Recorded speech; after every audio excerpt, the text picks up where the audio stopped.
Story के start में एक वर्ल्ड को दिखाया जाता है। इस वर्ल्ड को दिखाते हुए हमें नैरेटिंग वॉइस बताती है कि ये वर्ल्ड काफी ज्यादा सुख शांति से चल रहा था, लेकिन उसी टाइम पर एंट्री होती है इस वर्ल्ड में एक इविल एनर्जी की, जिस इविल एनर्जी के साथ इस वर्ल्ड में काफी सारे डंजन्स ओपन होने लगे और इन डंजन्स के अंदर से काफी सारे बीस्ट बाहर आने लगे और इनका सिलसिला धीरे धीरे कर कर बहुत ज्यादा बढ़ गया। बाद में इसके अंदर से काफी सारे ऐसे मॉन्स्टर्स बाहर आए जिन्होंने ह्यूमैनिटी को पूरे तरीके से एंड कर दिया।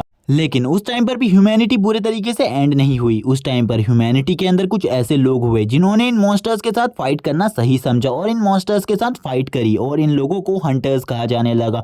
इसी के साथ ही जो ह्यूमंस थे उनका इवोल्यूशन भी स्टार्ट हो गया। उन ह्यूमंस में से कुछ लोगों के पास ऐसी ऐसी पावर्स और ऐसी ऐसी एबिलिटीज आ गई जिसके बाद उन लोगों को ह्यूमंस की स्पेशल कैटेगरी में भेज दिया गया और वो सभी लोग काफी ज्यादा स्ट्रांग थे और वो डीमंस के साथ फाइट किया करते थे, जिस वजह से ह्यूमंस की पॉपुलेशन वापस से मेंटेन हो गई। इसी के बाद भी जो डीमंस और मॉन्स्टर्स थे वो अभी भी डंजन्स के अंदर से लगातार बाहर आते रहे, लेकिन जो हंटर्स थे वो उस डंजन को पहले ही क्लियर कर दिया करते थे। इसीलिए ऐसे बहुत ही कम ही डंजन्स थे जिसके अंदर से काफी सारे मॉन्स्टर्स ने आकर किसी सिटी को तबाह किया हो। लेकिन जो अभी भी ह्यूमंस का एवोल्यूशन वो धीरे कर बहुत ज्यादा बढ़ गया। लेकिन इसी के बाद ही इन सब चीजों में एंट्री होती है डेमन किंग की, जिसने आते ही इस वर्ल्ड में काफी सारी ऐसी चीजें करी जिसके बाद जो ह्यूमन थे वो वापस से पूरे तरीके से डिप्रेस्ड हो गए। इसी के बाद ही अब हमें एक जगह का सीन दिखाया जाता है, सेंट्रल पीक का।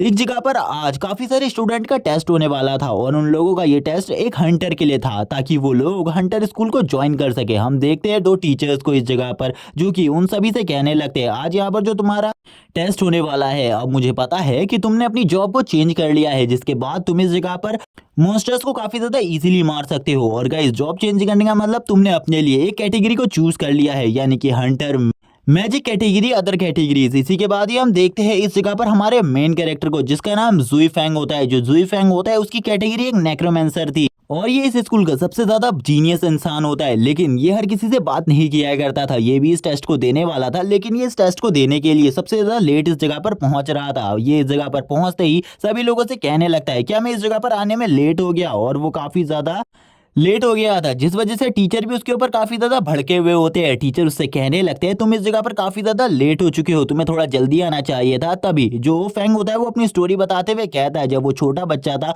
तभी उसकी बहन को कुछ लोग उठाकर ले गए। उसके मदर फादर नहीं थे क्योंकि उसकी बहन काफी ज्यादा टैलेंटेड थी बचपन से ही, जिस वजह से वो लोग उसकी बहन को लेकर चले गए। लेकिन उसके अंदर टैलेंट नहीं होने की वजह से वो लोग उसे इसी जगह पर एक कचरा समझकर छोड़कर चले गए। तभी हमें दिखाया जाता है काफी सारे स्टूडेंट को जो कि उसके स्कूल के होते हैं। सभी लोग इस जगह पर फैंग को देखते हुए कहने लगते हैं ये हमारे स्कूल का सबसे ज्यादा टैलेंटेड लड़का है, लेकिन उसके बाद भी इसे इतनी ज्यादा लेट क्यों हो गई, इसने तो अभी तक अपनी कोई टीम भी नहीं बनाई है, इसे जल्दी से जल्दी अपनी टीम बनानी चाहिए, वरना तो ये इस जगह पर इस टेस्ट को बिल्कुल भी कंप्लीट नहीं कर पाएगा।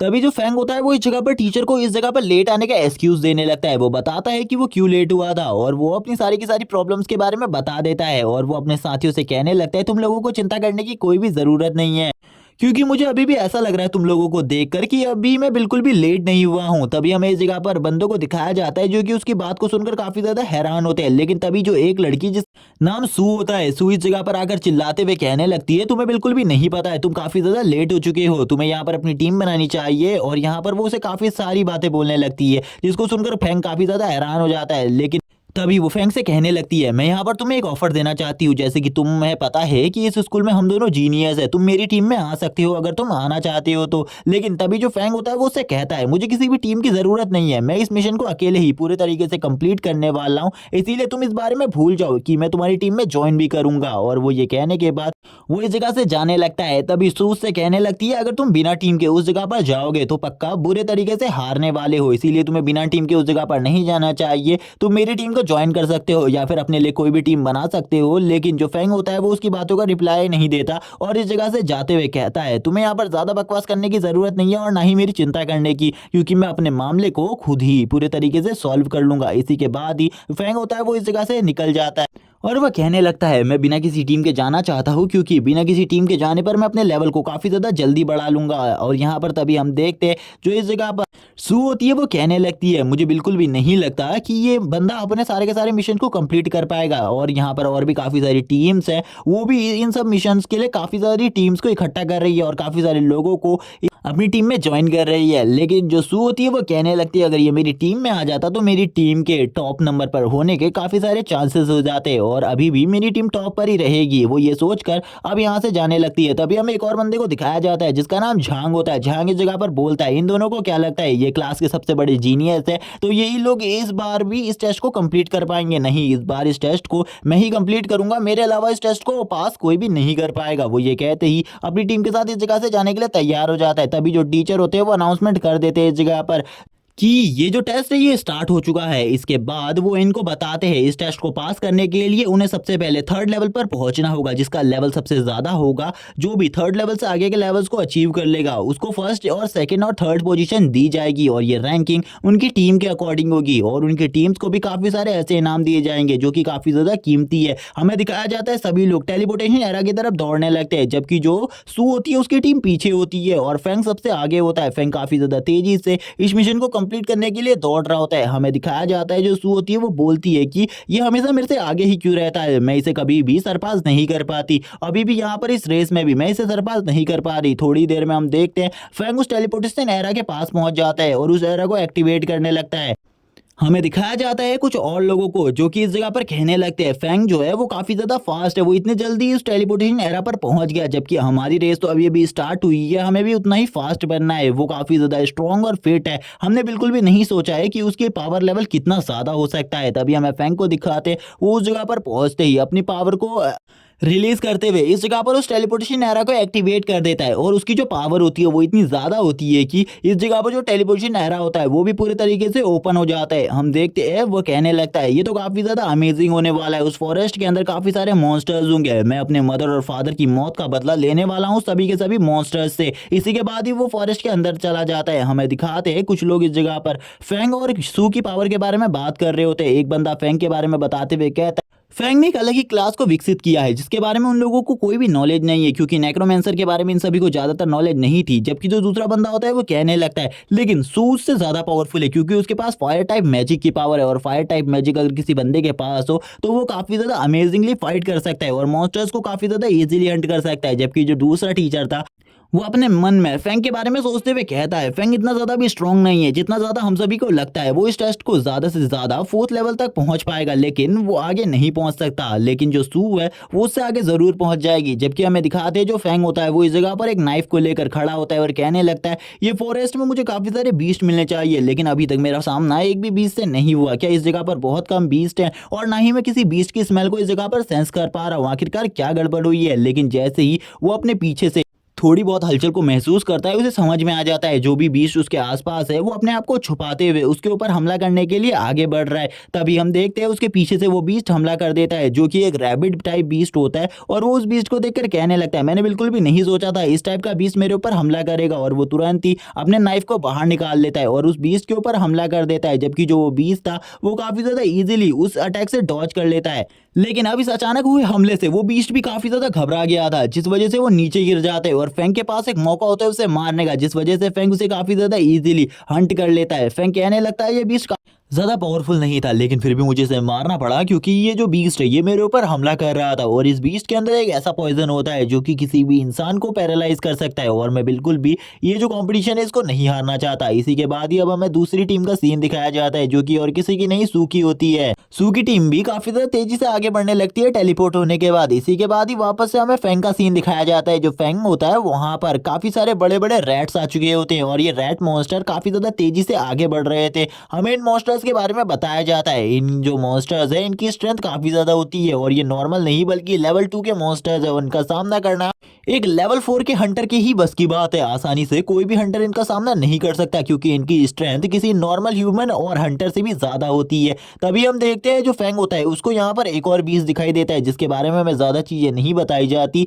लेकिन ये बीस्ट भी एक पॉइजनस बीस्ट होता है। ये अपने पॉइजन से अटैक करता है। इसी के साथ ही जो फैंग होता है वो इस जगह पर अपनी पावर का यूज करता है और इस जगह पर हम देखते हैं वो अपनी पावर और अपने नाइफ दोनों का यूज करते हुए एक बीस्ट के ऊपर हमला कर देता है। इस हमले की वजह से जो एक बीस्ट होता है वो तो काफी ज्यादा बुरे तरीके से जख्मी हो जाते हैं और मर भी जाता है। लेकिन हम देखते हैं जो दो रैट उसके आगे से गए थे जो कि लेवल 2 के थे, उसे इन सब चीजों से इस जगह पर पता चल जाता है कि कोई ना कोई ह्यूमन इस जगह पर है, जिस वजह से अब फैंग कहने लगता है मैं यहाँ पर बहुत ज्यादा बुरा फंसने वाला हूँ, मुझे ऐसा लग रहा है। क्योंकि वो दोनों के दोनों जो रैट होते हैं वो अब उसी को देख रहे होते हैं। फैंग यहाँ पर बताता है कि इस मॉन्स्टर की जो स्ट्रेंथ है वो उससे काफी ज्यादा है, लेकिन उसे सामना करने के लिए अपने उस टेक्निक का यूज करना होगा। वो इस जगह पर नेक्रोमेंसिव टेक्निक की बात कर रहा था। इसी के साथ ही वो इस जगह पर अपनी पावर को रिलीज करता है। जो उसकी पावर होती है वो एक पर्पल कलर के ऑरा से इस जगह पर फैलने लगती है और वो कहता है अब मुझे ना चाहते हुए भी अपनी इस स्किल का यूज करना होगा, जो कि नेक्रोमेंसिव स्किल होती है। इसी के साथ ही वो इस जगह पर अपने एक सोल्जर को निकालकर उसके ऊपर अटैक करने को कहता है। हमें पता चलता है जो इसका सोल्जर है ये लेवल 1 का सोल्जर है और इसकी स्ट्रेंथ इतनी ज्यादा तो है ही कि ये उस मॉन्स्टर का सामना कर सके। तभी हम देखते हैं वो जो शैडो सोल्जर होता है यानी कि वो सोल्जर अब वो आगे की तरफ बढ़ने लगता है और तुरंत ही उस मॉन्स्टर के ऊपर हमला कर देता है। वो उनमें से एक मॉन्स्टर को तो मार डालता है, लेकिन तभी हमें और भी काफी सारे मॉन्स्टर्स को इस जगह पर दिखाया जाता है। जो एक मॉन्स्टर होता है वो तुरंत ही फैंग के पीछे आ जाता है। फैंग इसे देखकर हैरान होता है और कहता है मैंने बिल्कुल भी नहीं सोचा था ये इतने ज्यादा चालाक होगा और तुरंत ही मेरे ऊपर पीछे से हमला कर देगा। लेकिन फिर से इस जगह पर फैंग को बचाने के लिए वो सोल्जर आ जाता है और वो सोल्जर इस बार भी फैंग को बचाने लगता है उस मॉन्स्टर से। जबकि जो फैंग होता है वो इस जगह पर हमें एक बारे में बताता है जब उसको ये कौशल मिला था, यानी कि उसे ये टेक्निक मिली थी नेक्रोमेंसी टेक्निक। लेकिन उस टाइम पर सभी लोग उससे नाखुश थे। सभी लोगों को ऐसा लग रहा था कि उसने बहुत ज्यादा पावरफुल यानी कि सुपर मैसिव स्किल को अवेक किया है। लेकिन उन लोगों को बाद में जब पता चला कि मैं ऐसे ही सोल्जर्स को निकाल सकता हूं तो उन्हें काफी ज्यादा बुरा लगा। वो कहने लग गए कि ये टेक्निक बेकार है, क्योंकि उन्हें लग रहा था कि मैं एक बार में खाली एक ही सोल्जर को बाहर निकाल सकता हूं। लेकिन ये बात रियल नहीं थी, बल्कि मैं काफी सारे ऐसे सोल्जर्स को बाहर निकाल सकता हूँ जिनके बारे में उन्होंने सोचा भी नहीं होगा और मैं काफी ज्यादा अमाउंट में भी सोल्जर को बाहर निकाल सकता हूँ। इसी के साथ ही हम देखते हैं उसके सामने एक सिस्टम स्क्रीन होती है जिसका वो यूज कर रहा होता है और भी काफी सारे सोल्जर्स को इस जगह पर निकालने लगता है। हम देखते हैं उसके जो सोल्जर्स होते हैं उनकी जो कॉम्बैट एबिलिटी होती है वो यहाँ पर 5 तक पहुंच चुकी थी, जबकि उनका लेवल खाली 1 था। इसी के साथ ही दूसरा सीन हमें दिखाते हैं वापस से उसी जगह का जिस जगह पर फैंग की अवेकनिंग हुई थी। उस जगह पर सू की भी अवेकनिंग हुई थी। सू के पास फायर टाइप मैजिक आया था, जिस वजह से सभी लोग उससे काफी ज्यादा खुश थे, क्योंकि फायर टाइप मैजिक काफी ज्यादा पावरफुल मैजिक होता है और इस मैजिक का यूज काफी कम ही मैजिशियन कर पाते हैं। तभी जो फैंग होता है वो कहने लगता है इस टाइप के मैजिक का यूज हमारे लिए करना बहुत ज्यादा मुश्किल की बात है, लेकिन मेरे पास जो टेक्निक है वो काफी ज्यादा पावरफुल है और इस टेक्निक का यूज कर मैं फ्यूचर में काफी ज्यादा स्ट्रांग हो सकता हूँ। इसी के बाद ही वो अपनी पावर को इस जगह पर रिलीज करते हुए पर्पल कलर के थंडर को भी ले आता है, जिस वजह से काफी सारे सोल्जर्स को वो इस जगह पर निकालने लगता है और उसके सोल्जर्स इतने ज्यादा हो जाते हैं इस जगह पर कि वो इन मॉन्स्टर्स से काफी ज्यादा इजीली फाइट कर पा रहा था और काफी सारे मॉन्स्टर्स को इस जगह पर बहुत ज्यादा इजीली मार लेता है। देखते हैं जब उसके जो सोल्जर्स होते हैं वो उन मॉन्स्टर्स को मार रहे होते हैं, उसी के साथ ही जो उसका सिस्टम होता है वो उसे बार बार नोटिफिकेशन दे रहा होता है कि तुमने एक लेवल 2 के मॉन्स्टर को मार दिया है, तुमने एक लेवल 2 के मॉन्स्टर को मार दिया है, जिसे देखकर वो काफी ज्यादा खुश होता है, क्योंकि इस वजह से जो उसका लेवल होता है वो काफी ज्यादा तेजी से आगे बढ़ने लगता है। थोड़ी वो लेवल 3 पर पहुंच जाता है। लेवल 3 में पहुंचने के बाद वो कहता है ये काफी ज्यादा अच्छी है। हम देखते हैं उसका एक और सोल्जर एक मॉन्स्टर से फाइट कर रहा होता है, जो मॉन्स्टर काफी ज्यादा स्ट्रांग होता है और वो मॉन्स्टर भी तुरंत ही लेवल 3 पर पहुंच जाता है, जिस वजह से उस मॉन्स्टर की अवेकनिंग हो गई थी और वो मॉन्स्टर भी और भी ज्यादा पावरफुल हो गया था और उसके एक सोल्जर को भी उस मॉन्स्टर ने मार दिया था। अब जो ये मॉन्स्टर होता है ये पहले से ज्यादा स्ट्रांग था, जिस वजह से इसके जो पंख होते हैं वो भी बाहर आने लगते हैं। फैंग भी काफी ज्यादा हैरान हो जाता है और कहता है मैंने बिल्कुल भी नहीं सोचा था ये जो रैट है इस जगह पर ये इतने जल्दी एक रैट किंग में ट्रांसफॉर्म हो जाएगा। इसने तो काफी ज्यादा तेजी से अपने आप को इवॉल्व कर लिया। अब मुझे ऐसा लगता है कि इसे हराना मेरे लिए थोड़ा बहुत मुश्किल हो सकता है, इसीलिए वो अपने सारे के सारे शैडो सोल्जर्स को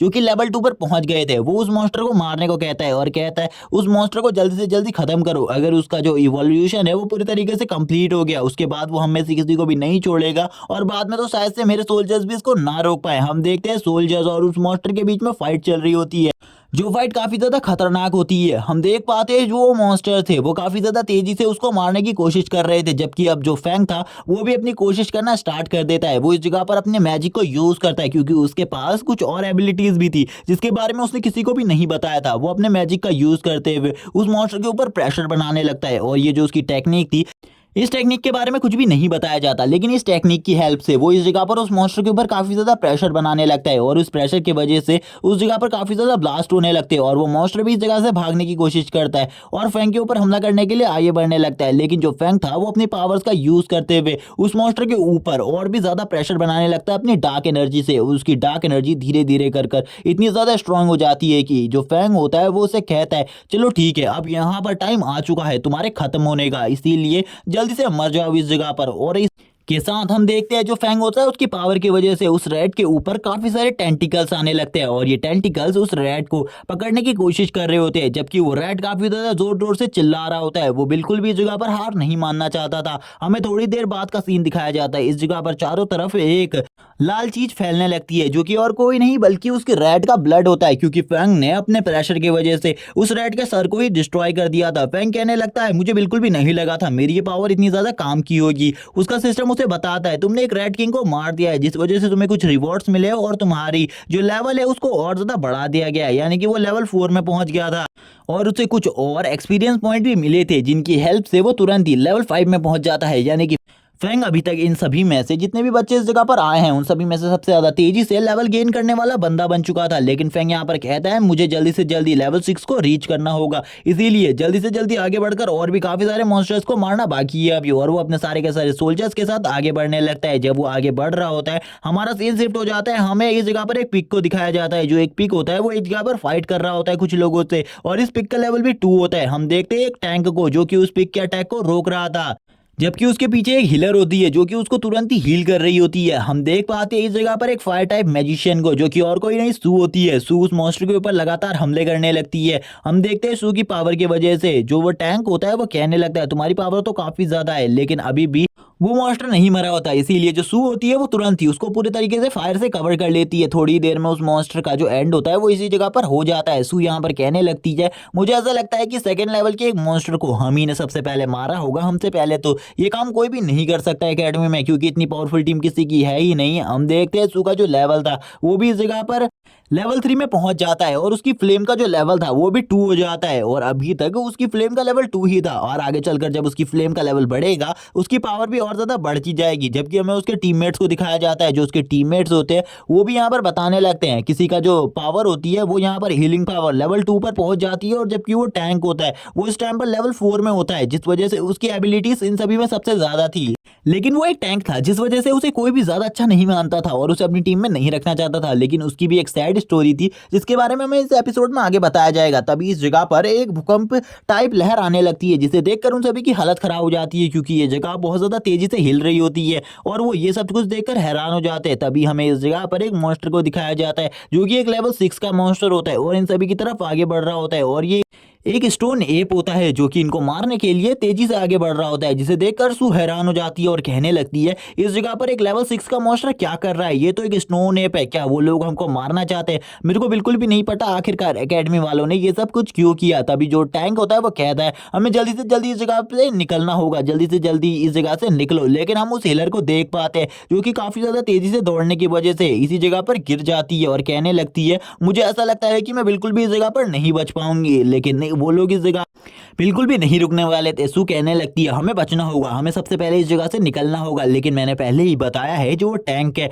उसकी लाइफ की एक सैड स्टोरी है जिस वजह से वो किसी को भी इस जगह पर मरने नहीं दे सकता, इसीलिए वो वापस चला जाता है सू को छोड़कर उसे बचाने के लिए। यहाँ पर वो कहने लगती है आखिरकार वो कहाँ गया, जबकि जो टैंक होता है वो इस जगह पर उसकी प्रोटेक्शन करने के लिए इस जगह पर आ गया था। वो कहने लगता है तुम्हें चिंता करने की जरूरत नहीं है, इस जगह पर मैं तुम्हारी प्रोटेक्शन करूंगा। लेकिन यहाँ पर वो हिलर को भी पता था ये टैंक भी उसकी रक्षा नहीं कर सकता क्योंकि इसका लेवल 4 है और उस मॉन्स्टर का लेवल 6 है और इस टैंक वाले बंदे का नाम यान है। यान यहाँ पर अपने मदर और फादर से लास्ट टाइम पर यह कहकर आया था कि वो अगर इस एग्जाम को पास कर लेगा उसके बाद वो टैंक हंटिंग ग्रुप में ज्वाइन हो जाएगा, जिसके बाद वो काफी सारा पैसा कमाकर उनकी लाइफ को काफी ज्यादा अच्छा बना देगा। लेकिन आज तो उसकी जिंदगी ही बहुत ज्यादा खतरे में आ चुकी थी क्योंकि वो मॉन्स्टर उसे कुचलने ही वाला था और उस मॉन्स्टर ने लगभग उसके ऊपर पैर ही रख दिया था। तभी यहाँ पर हम देखते हैं सू कहने लगती है यान यहाँ पर तुम ऐसे तरीके से नहीं मर सकते। हम देखते हैं उस मॉन्स्टर को काफी ज्यादा गुस्सा आने लगता है क्योंकि उसके पैर को किसी ने रोक लिया था उसके ऊपर हमला कर कर, और ये और कोई नहीं बल्कि वही सोल्जर्स होते हैं जिसको और किसी ने नहीं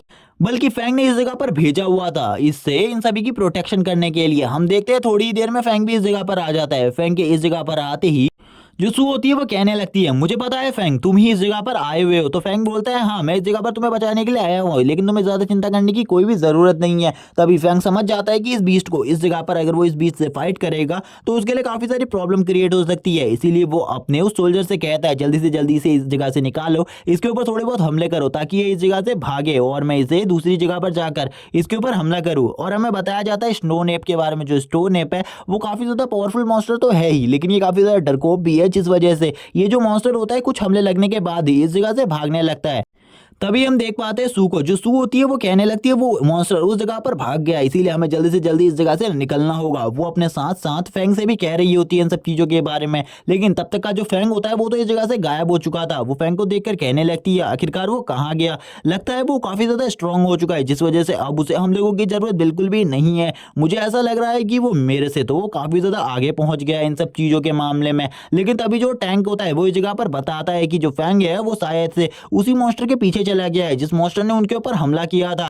लेकिन सू यहाँ पर बोलने लगती है आखिरकार वो लेवल 6 के मॉन्स्टर के पीछे क्यों गया, चाहे वो कितना ही पावरफुल हो लेकिन एक लेवल 6 के मॉन्स्टर को नहीं हरा सकता। भले ही वो मॉन्स्टर के पास ऐसी एबिलिटीज नहीं है कि वो किसी को मार सके, लेकिन फिर भी वो मॉन्स्टर काफी ज्यादा स्ट्रांग है। हम देख पाते हैं जो वो हीलर होती है वो कहने लगती है आखिरकार तुम भागे क्यों नहीं, तुम्हें मुझे नहीं बचाना चाहिए था।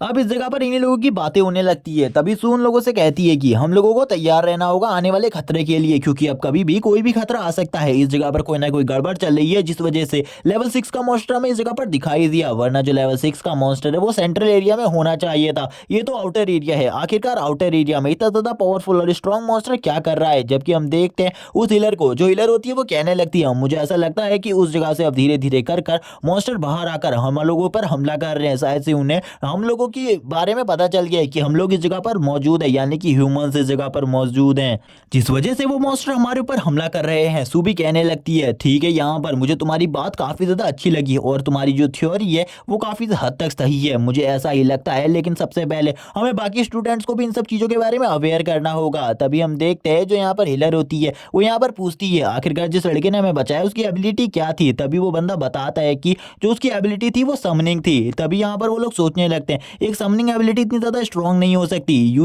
सू यहाँ पर कहने लगती है उसकी पावर हमारी इमेजिनेशन से आगे पहुंच गई है, मुझे ऐसा लगता है कि वो लेवल 4 या लेवल 5 में पहुंच गया है, जिस वजह से उसकी पावर्स इतनी ज्यादा हैं। इसी के साथ ही हमें दिखाया जाता है उस मॉन्स्टर के सामने फैंग को, जो फैंग होता है वो उस मॉन्स्टर के सामने खड़ा होता है, जबकि वो मॉन्स्टर अभी भी फैंग को ही देख रहा होता है, लेकिन उस मॉन्स्टर ने फैंग के ऊपर कोई भी अटैक नहीं किया होता। इसी के साथ ही जो ये जगह होती है ये पूरे तरीके से चेंज होने लगती है, ये क्लाइमेट भी चेंज होने लगता है और आसमान में जितने भी बादल लगे होते हैं वो पूरे तरीके से हटने लगते हैं। जो ये मॉन्स्टर होता है वो इस जगह पर शांति से खड़ा होता है, ये कोई भी अटैक नहीं कर रहा होता, ये सबसे ज्यादा अजीब बात होती है। लेकिन इसी के बाद ही जो ये मॉन्स्टर था ये इस जगह पर एक जोरदार रोर करता है, लेकिन इसकी रोर से फैंग को कोई भी फर्क नहीं पड़ता। फैंग कहने लगते हैं आखिरकार इस जगह पर क्या हो रहा है, मुझे कुछ भी समझ में नहीं आ रहा, ये मॉन्स्टर मेरे ऊपर अटैक भी नहीं कर रहा, शायद से ये मेरे लिए काफी ज्यादा अच्छा मौका है इस मॉन्स्टर के ऊपर हमला कर कर इसे मार देने का, क्योंकि बाद में मैं इस मॉन्स्टर को इतनी आसानी से नहीं मार पाऊंगा। और इस जगह पर वो अपनी एक स्किल का यूज करने लगता है और वो यहाँ पर मेमोरी रीडिंग स्किल का यूज करते हुए उस मॉन्स्टर के माइंड के अंदर पहुंच जाता है ताकि वो अंदर देख सके कि आखिरकार यहाँ पर क्या हो रहा है। लेकिन वो जैसे ही उस जगह पर पहुंचता है एक ईविल आवाज उससे कहने लगती है मैंने बिल्कुल भी नहीं सोचा था कोई इस मॉन्स्टर के माइंड के अंदर आकर इसकी जानकारी को लेने की कोशिश करेगा, लेकिन अब तुम इस जगह पर आ ही गए हो तो मुझे ऐसा लगता है कि इस मॉन्स्टर को तुमने काफी ज्यादा बुरे तरीके से डैमेज किया होगा। और धीरे धीरे ये आवाज काफी ज्यादा डरावनी होती जाती है, क्योंकि ये और कोई नहीं बल्कि एक डीमन एम्परर होता है और ये इन सभी मॉन्स्टर को कंट्रोल कर रहा था। ये मॉन्स्टर यहाँ पर बोलने लगता है तुमको क्या लगता है तुम्हारी जो अर्थ है वो पूरी तरीके से सुरक्षित है, मैं जल्दी ही इस जगह पर वापस आने वाला हूँ और तुम्हारी पूरी की पूरी अर्थ को इस बार मैं पूरी के पूरी तरीके से खत्म कर दूंगा। तुम्हारी अर्थ के बचने के चांसेस इस बार 0% होंगे, तुम लोग बिल्कुल भी मत सोचो, तुम सेफ हो, तुम मरने वाले हो सबके सब। फैंग भी यहाँ पर थोड़ा बहुत घबरा जाता है। फैंग कहने लगते हैं आखिरकार ये सारी चीजें कौन कर रहा है, मुझे बिल्कुल भी समझ में नहीं आ रहा। तभी उसके अंदर से आवाज आती है मैं एम्परर रैंक पर पहुंच चुका हूं और मैं एक डीमन एम्परर हूं, मैं जल्दी ही इस जगह पर आने वाला हूं और तुम सभी के सभी को मार डालूंगा, जल्दी से तैयार हो जाओ क्योंकि आज ही के दिन मैं तुम्हारी इस वर्ल्ड को पूरे तरीके से चेंज करूंगा, तुम सभी इंसानों को मारने वाला हूं मैं आज। जिसे सुनकर फैंग हंसने लगता है और बोलता है अगर तुम्हें ये इतना ही आसान लगता है तो इस जगह पर आकर देख लो, तुम्हें मारने के लिए हम लोग इस जगह पर मौजूद है, जब तक तुम लोग मारे नहीं जाते हम यहाँ से बिल्कुल भी नहीं जाएंगे। फैंग कहने लगता है मुझे यहाँ पर कुछ भी कर अपनी सिस्टर को बचाना है और मेरी सिस्टर के ऊपर जो भी अपनी आंख उठाएगा मैं उसको मार डालूंगा। जबकि वो मॉन्स्टर बोलता है मैं तुम्हारे सारे के सारे साथियों को मार डालूंगा, तुम बिल्कुल भी नहीं सोच सकते, मैं तुम्हारे सभी के सभी साथियों को मार डालूंगा इस बार जितने भी इस जगह में मौजूद हैं। ये बात सुनने के बाद फैंग को काफी ज्यादा गुस्सा आने लगता है, क्योंकि फैंग के पास वैसे ही बहुत कम लोग हैं जो कि उससे बात किया करते हैं, जिस वजह से फैंग को गुस्सा आ जाता है और फैंग इस जगह पर अपनी पावर का यूज करते हुए अपने एक सोल्जर से बोलता है जल्दी से जल्दी इस मॉन्स्टर का काम खत्म कर दो, क्योंकि ये मॉन्स्टर मुझे काफी ज्यादा बुरी यादें दिखा रहा है मेरी और मैं बिल्कुल भी इस मॉन्स्टर की बातों में नहीं आ सकता, क्योंकि ये मॉन्स्टर काफी ज्यादा बेकार है। क्योंकि वो जो डीमन किंग होता है वो यहाँ पर फैंग को अपने साथ मिलने को कह रहा होता है, लास्ट टाइम में भी वो यही कहता है अगर तुम मेरे साथ मिलना चाहते हो तो मिल सकते हो, लेकिन इसी के साथ ही वो जो मॉन्स्टर होता है वो मारा जाता है। तभी हमें दिखाया जाती है कुछ सिस्टम सेटिंग्स को, जो कि उसके सामने अगर उसे बताने लगती है तुम्हारा जो लेवल है वो लेवल 6 पर पहुंच गया है। इसी के बाद इस जगह पर लिखा होता है तुम्हारा लेवल स्टैंडर्ड पर पहुंच गया है। तभी हमें दिखाया जाता है इस जगह पर चारों एक ईविल ऑरा फैलने लगता है, जो कि फैंग की बॉडी से ही निकल रहा होता है और ये ऑरा काफी ज्यादा पावरफुल होता है। इसी के साथ ही हमें फैंग को दिखाया जाता है जिसकी आइज भी बहुत ज्यादा बुरी तरीके से रेड हो जाती है। सू यहाँ पर कहने लगती है आखिरकार ये सब कुछ क्या हो रहा है, मुझे कुछ भी समझ में नहीं आ रहा। लेकिन अभी इन लोगों को बिल्कुल भी नहीं पता था ये सब कुछ खतरे से पहले की शांति थी, क्योंकि अब डीमन किंग वापस आने वाला था, जिस वजह से इन लोगों को बिल्कुल भी नहीं पता था आखिरकार अब इस वर्ल्ड में क्या होने वाला है। इसी के साथ ही हम दिखाया जाता है जो फैंग होता है उसके सामने एक ड्रैगन अपेयर हो जाता है और ये ड्रैगन तुरंत ही इस जगह से निकल जाता है और इस जगह से निकल कर ये लोगों के ऊपर हमला करना स्टार्ट कर देते हैं। फैंग भी ये देखकर हैरान हो जाता है, क्योंकि ये जो ड्रैगन था ये एक शेडो से बना हुआ ड्रैगन था, जिसे देखकर वो कहता है आखिरकार ये सब कुछ क्या चल रहा है। तभी हमारी स्क्रीन पे लिखा होता है एम्परर। इसी के साथ ही हमें वापस से स्काई का सीन दिखाया जाता है। स्काई में भी काफ़ी सारी चीज़ें चेंज हो रही होती हैं, काफ़ी ज़्यादा तेज़ी से बिजली कड़क रही होती है। जो सिटी होती है उसमें भी काफ़ी सारी प्रॉब्लम्स चलने लगती है। सिटी में भी सभी लोगों को समझ में आ जाता है अब वापस से मॉन्स्टर्स आने वाले हैं और ये मॉन्स्टर्स इस बार पूरे की पूरी ह्यूमैनिटी को ख़त्म करने के लिए आने वाले हैं। हम देख पाते हैं एक लड़की को जो कि इस जगह पर कहती है आज मेरे काफ़ी सारे साथियों का टेस्ट है, लेकिन उन सभी की प्रोटेक्शन की जिम्मेदारी मेरी नहीं बल्कि कुछ और लोगों की है। सबसे पहले मुझे इस सिटी को प्रोटेक्ट करना होगा और इस सिटी के जितने भी लोग हैं उन सभी को इस जगह से निकालना होगा, क्योंकि इस जगह पर अब जो मॉन्स्टर वेव आने वाली है वो आज तक की सभी मॉन्स्टर वेव से ज्यादा पावरफुल है।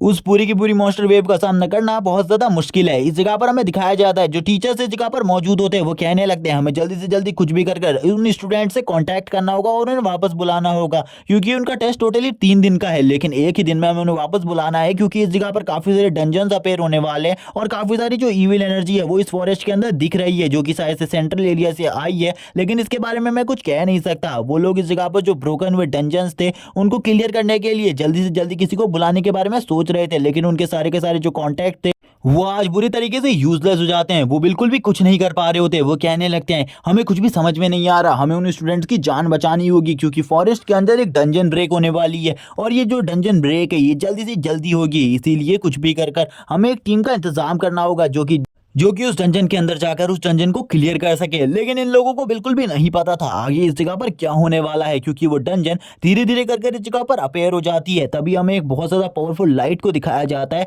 जो कि किस जगह से आ रही थी और इन सब चीजों का हमें कोई भी सोर्स नहीं बताया जाता। हमें इस जगह पर मॉन्स्टर्स के लीडर को दिखाते हैं जो कि इस बार मॉन्स्टर की टीम को लीड करने वाला था। वो कहने लगता है मैं ह्यूमन एम्परर वापस आ रहा हूँ और जल्दी से जल्दी तुम्हारी ह्यूमैनिटी को पूरे तरीके से खत्म कर दूंगा, तुम्हारी ह्यूमैनिटी इस बार पूरे तरीके से एंड हो जाएगी। हमें दिखाई जाती है मॉन्स्टर्स की बहुत बड़ी सेना जो कि आगे बढ़ रही थी ह्यूमैनिटी के एंड के लिए, लेकिन ये जो फोर्स थी ये काफी ज्यादा बड़ी होती जाती है धीरे धीरे कर हमें दिखाई जाती है एक और टीम जो कि झाव की होती है। झाव कहने लगता है मैंने आज ही के दिन में लेवल 3 पर पहुंचकर एक न्यू रिकॉर्ड सेट कर दिया है, ये काफी ज्यादा अच्छा है और मेरे सामने अब कोई भी मॉन्स्टर आ जाए मैं बहुत ज्यादा इजीली उस मॉन्स्टर को मार डालूंगा, कोई भी चिंता की बात तो है ही नहीं। हम देखते हैं उसकी और वो सभी लोग आगे बढ़ने लगते हैं। तभी उनके सामने रास्ते में एक मॉन्स्टर आ जाता है जिसका लेवल 5 होता है, जिसे देखकर इस जगह पर इन सभी की फटके हाथ में आ जाती है। लोग कहने लगते हैं एक लेवल 5 का मॉन्स्टर इस जगह पर क्या कर रहा है। ये मॉन्स्टर तभी रोर करते हुए इनको मारने के लिए आगे बढ़ता है और ये लोग काफी ज्यादा डर जाते हैं और कहते हैं ये तो एक लेवल 6 का मॉन्स्टर है, क्योंकि उस जगह पर 2 मॉन्स्टर होते हैं। वो दोनों ही मॉन्स्टर उनके ऊपर हमला कर देते हैं। हमें दिखाया जाता है एक पाइथन मॉन्स्टर को जो कि उसके ऊपर हमला किया था, लेकिन अब दूसरी जगह पर हमें दूसरी टीम को दिखाया जाता है जिस जगह पर काफी सारे वुल्फ मॉन्स्टर इनके ऊपर हमला कर रहे होते हैं, क्योंकि अब काफी सारे मॉन्स्टर्स आने लगे थे और इन सभी को ऐसा लग रहा था ये जितने भी मॉन्स्टर है ये सभी के सभी सेंट्रल एरिया से आ रहे थे। काफी सारे अब तक स्टूडेंट मारे जा चुके थे, स्टूडेंट की संख्या धीरे धीरे कर कम होने लगती है। तभी एक टीचर बताता है कि अब जो सेंट्रल एरिया के मॉन्स्टर थे वो भी शायद से बाहर आ रहे और हमारे जितने भी स्टूडेंट हैं उनके ऊपर हमला कर रहे हैं। बहुत ज्यादा मुश्किल हो रहा है उनको बचाने में, जल्दी से जल्दी कुछ करना होगा। अगर हमने अभी जल्दी से जल्दी कुछ नहीं किया तो बहुत सारी प्रॉब्लम्स क्रिएट हो सकती है। कुछ भी कर हमें उन सभी को बचाना होगा, जल्दी करो और किसी न किसी हंटिंग गिल्ड से कांटेक्ट करने की कोशिश करो, क्योंकि अगर हमने जल्दी से जल्दी कांटेक्ट नहीं किया तो वो सभी के सभी मारे जाएंगे, क्योंकि उसमें काफी सारे यंग टैलेंट्स भी हैं और हम नहीं चाहते इतने सारे यंग टैलेंट्स को खोना। हम देखते हैं वो लगातार कोशिश कर रहे होते हैं किसी न किसी गिल्ड से कांटेक्ट करने की, लेकिन थकने के बाद वो भी उस कांटेक्ट लिस्ट को बंद कर देते हैं और कहते हैं अब यहाँ पर जो कुछ भी होने वाला है इसके बारे में मैं कुछ भी नहीं कहना चाहता। इसी के साथ ही जो सिस्टम होता है उस पर कोई चीजों के बारे में बताया जा रहा होता है फैंग को, जिसमें से कोई अवेकन चीज के बारे में बताते हैं और इसी के बाद ही जो फैंग दिखाया दिखाया जाता है उसकी बॉडी के चारों तरफ एक पर्पल कलर का ऑरा भी दिखाते हैं। जो फैंग का ये ऑरा होता है ये काफी ज्यादा पावरफुल होता है। फैंग कहने लगता है मुझे किसी की भी आवाज नहीं सुनाई दे रही, ये काफी ज्यादा अजीब है। उसे एक आवाज सुनाई दे रही होती है इस जगह पर जो कि उसके सिस्टम की होती है, और उसके सिस्टम की इस आवाज को सुनकर यहाँ पर वो काफी ज्यादा हैरान होता है। लेकिन उसका सिस्टम बताता है कि वो उसकी हेल्प कर सकता है डीमन किंग को रोकने के लिए, और यहाँ पर वो उसकी काफी सारी और चीजों में भी हेल्प कर सकता है। लेकिन यहाँ पर सबसे पहले जो फैंग होता है वो उससे पूछता है आखिरकार तुम कौन हो, मैं तुम्हारे बारे में कुछ भी नहीं जानता हूँ, इसीलिए सबसे पहले मुझे अपने बारे में बताओ। वो जो बंदा होता है वो बताता है कि वो यहाँ पर उसके सिस्टम को पूरे तरीके से कंट्रोल कर रहा है, यानी कि वो उसका गार्डियन है। और यहाँ पर ये सुनने के बाद वो हैरान हो जाता है और कहने लगता है आखिरकार ये गार्डियन क्या होती है। तभी यहाँ पर वो गार्डियन के बारे में जब उससे पूछ रहा होता है वो सिस्टम कहता है कि मैं तुम जिस चीज के बारे में पूछ रहे हो उसके बारे में तुम्हें बाद में भी बता सकता हूँ, लेकिन बाकियों की लाइफ को बचाने का तुम्हारे पास दूसरा मौका बिल्कुल भी नहीं होगा। इसीलिए सबसे पहले यहाँ पर तुम्हें मेरी बात सुननी चाहिए। और तुमसे यहाँ पर मैं एक चीज कहना चाहता हूँ, तुम अभी अपने साथियों को बचा सकते हो लेकिन थोड़ी ही देर बाद तुम्हारे सभी के सभी साथी मारे जाएंगे। यहाँ पर वो कहने लगता है क्या तुम्हारी जो वॉइस है वो मेरे अलावा और लोगों को भी सुनाई देगी, जिस पर वो यहाँ पर कहने लगता है नहीं, यहाँ पर ये तुम गलत सोच रहे हो, तुम्हारी जो वॉइस है यानी कि मेरी वॉइस वो किसी को भी नहीं सुनाई देगी तुम्हारे अलावा। तभी यहाँ पर वो कहता है चलो ठीक है, सबसे पहला मेरा एक काम करो, इस जगह पर इस एरिया को स्कैन करो और जल्दी से जल्दी मुझे बताओ मेरे आसपास कितने ज्यादा ह्यूमंस है। तभी वो बताता है कि तुम्हारे आसपास खाली 20 ही ह्यूमंस मौजूद है। जिसको सुनकर वो हैरान हो जाता है और कहने लगता है इनमें से एक टीम तो सू की होगी, दूसरी टीम झाओ की होगी, बाकी और जो लोग हैं वो भी सुरक्षित है लेकिन थोड़े और ज्यादा होने चाहिए थे। वो सिस्टम उसे बताता है तुम्हें अभी इन सब चीजों की चिंता नहीं करनी चाहिए क्योंकि ये जो रिपोर्ट है ये खाली तुम्हारे 100 मीटर के एरिया की है, आगे और भी काफी सारे लोग हो सकते हैं, इसीलिए तुम्हें आगे बढ़कर देखना चाहिए क्योंकि डीमन किंग काफी ज्यादा जल्दी बाहर आने वाला है। वो अपने काफी सारे सोल्जर्स को बाहर निकालने लगता है और सोल्जर्स को बाहर निकालकर उन सभी को प्रोटेक्ट करने के लिए उस जगह पर भेज देता है। सिस्टम उसे बताता है उसकी काफी सारी न्यू एबिलिटी भी अनलॉक हो चुकी है। और इसी के साथ ही हमें दिखाया जाता है जितने भी वो शैडो सोल्जर्स होते हैं वो आगे बढ़ने लगते हैं। वो शैडो सोल्जर्स काफी ज्यादा तेजी से आगे बढ़ रहे होते हैं। फैंग कहने लगता है कि शैडो सोल्जर्स तो अपना काम कर रहे हैं, मुझे भी अपना काम करना चाहिए। और इसी के साथ ही हमें इस जगह पर एक और सीन दिखाया जाता है जिसमें जो फैंग होता है वो इस जगह पर जो इसके शैडो सोल्जर्स होते हैं उनकी आइज से इनको देख सकता था, यानी कि अपने साथियों को देख सकता था आखिरकार वो क्या कर रहे हैं। और ये सब वो अपनी एक सोल ट्रांसफर स्किल के हेल्प से कर पा रहा होता है जिसके बारे में उसे सिस्टम ने बताया होता है। इस स्किल का यूज कर वो ये कर सकता है, जिसके बाद वो कहता है कि चलो ठीक है मुझे और ज्यादा अच्छे तरीके से इन सब चीजों को यूज करना चाहिए। हमें इसी के साथ ही एक और सीन दिखाया जाता है जिसमें वो अपनी सोल ट्रांसफर स्किल का यूज करते हुए चारों तरफ के एरिया को देख रहा होता है। लेकिन कुछ ही टाइम बाद जो उसका सिस्टम होता है वो उसे बताता है कि अब उसके आसपास खाली 11 ही लोग बचे हैं, जिसे सुनकर वो हैरान हो जाता है। इसी के साथ ही हमें इस जगह पर फायर एनर्जी दिखाई जाती है जिसे देखकर फैंग कहने लगता है मुझे ऐसा लगता है कि इस जगह पर सू ने किसी न किसी से फाइट करी है क्योंकि ये फायर इतनी ज्यादा पावरफुल फायर उसी के पास है और वही इतनी ज्यादा पावरफुल फायर को जनरेट कर सकती है। जल्दी से जल्दी हमें उस सभी लोगों को ढूंढना होगा क्योंकि जो मेरे दोस्त है वो काफी ज्यादा बुरे तरीके से मुसीबत में फंस चुके हैं। मुझे पता चला है डीमन एम्परर इस जगह पर आ रहा है, इसीलिए जो प्रॉब्लम्स आने वाली है उनका सामना करने के लिए हम सभी को एक साथ रहना होगा क्योंकि अकेले उन मॉन्स्टर्स से अपनी जान बचाना बहुत ज्यादा मुश्किल है। मैं भी उनसे अकेले फाइट नहीं कर सकता, इसीलिए जल्दी से जल्दी मुझे अपने साथियों को ढूंढना होगा। इसी के साथ ही हमें सोल्जर्स को दिखाया जाता है जो कि अभी भी फैंग के दोस्तों को ढूंढ रहे होते हैं लेकिन उन्हें अभी भी कुछ नहीं मिलता, ना ही कोई सुराग मिलता है। जिस जगह से उसके दोस्त गायब हुए थे उस जगह पर वो उनके फुटप्रिंट्स को देखने की कोशिश कर रहा था, कहीं वो इधर से काफी ज्यादा आगे तो नहीं चले गए लेकिन अभी भी उसे कोई फुटप्रिंट नहीं मिलते, जिसे देखने के बाद वो और ज्यादा हैरान हो जाता है। उसे अब पता चल गया था कि जो गड़बड़ है वो पहले से ही स्टार्ट हो चुकी है। उसे जल्दी से जल्दी इस जगह से निकलकर उस जगह पर पहुंचना होगा जिस जगह पर जो मॉन्स्टर की भीड़ है वो उन सभी के ऊपर हमला कर रही है। वो कहता है जल्दी से जल्दी मुझे उस जगह पर पहुंचने के लिए अपनी स्पीड को और ज्यादा बढ़ाना होगा, कहीं मैं अगर लेट हो गया तो मेरे सभी के सभी दोस्त मारे जाएंगे। इसी के साथ ही फैंग भी अपनी स्पीड को बढ़ाने लगता है। धीरे धीरे कर कर फैंग और ज्यादा तेजी से आगे बढ़ रहा होता है और इस टाइम पर वो और किसी के बारे में नहीं डीमन किंग के बारे में सोच रहा था। वो कहने लगता है डीमन किंग मैं तुम्हें बिल्कुल भी नहीं छोड़ूंगा। तभी हमें दिखाया जाता है जो डीमन किंग होता है वो खुद ही अब इस जगह पर अपेयर हो जाता है, यानी कि उसकी वापस से वही थर्ड आई अपेयर होती है और वो थर्ड आई से फैंग से बातें करने लगता है। वो बोलता है अभी भी मैं तुम्हें एक चांस देना चाहता हूँ, अगर तुम मेरे साथ ज्वाइन कर लेते हो उसके बाद मैं तुम्हारे दोस्तों को जिंदा छोड़ने के बारे में बात कर सकता हूँ, और अगर तुम अपने दोस्तों को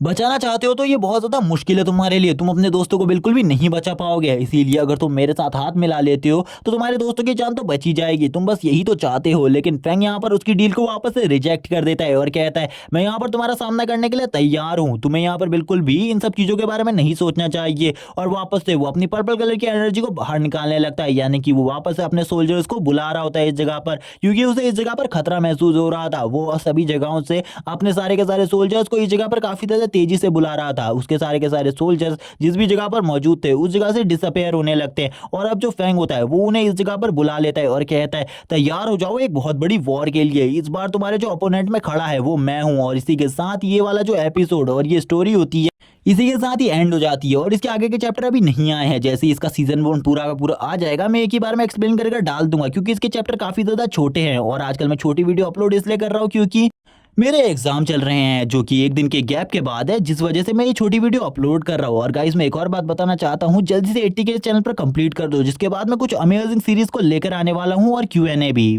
और अगर वीडियो अच्छी लगी हो तो लाइक कर देना, चैनल को सब्सक्राइब कर देना, कमेंट करके बताना। Okay bye guys.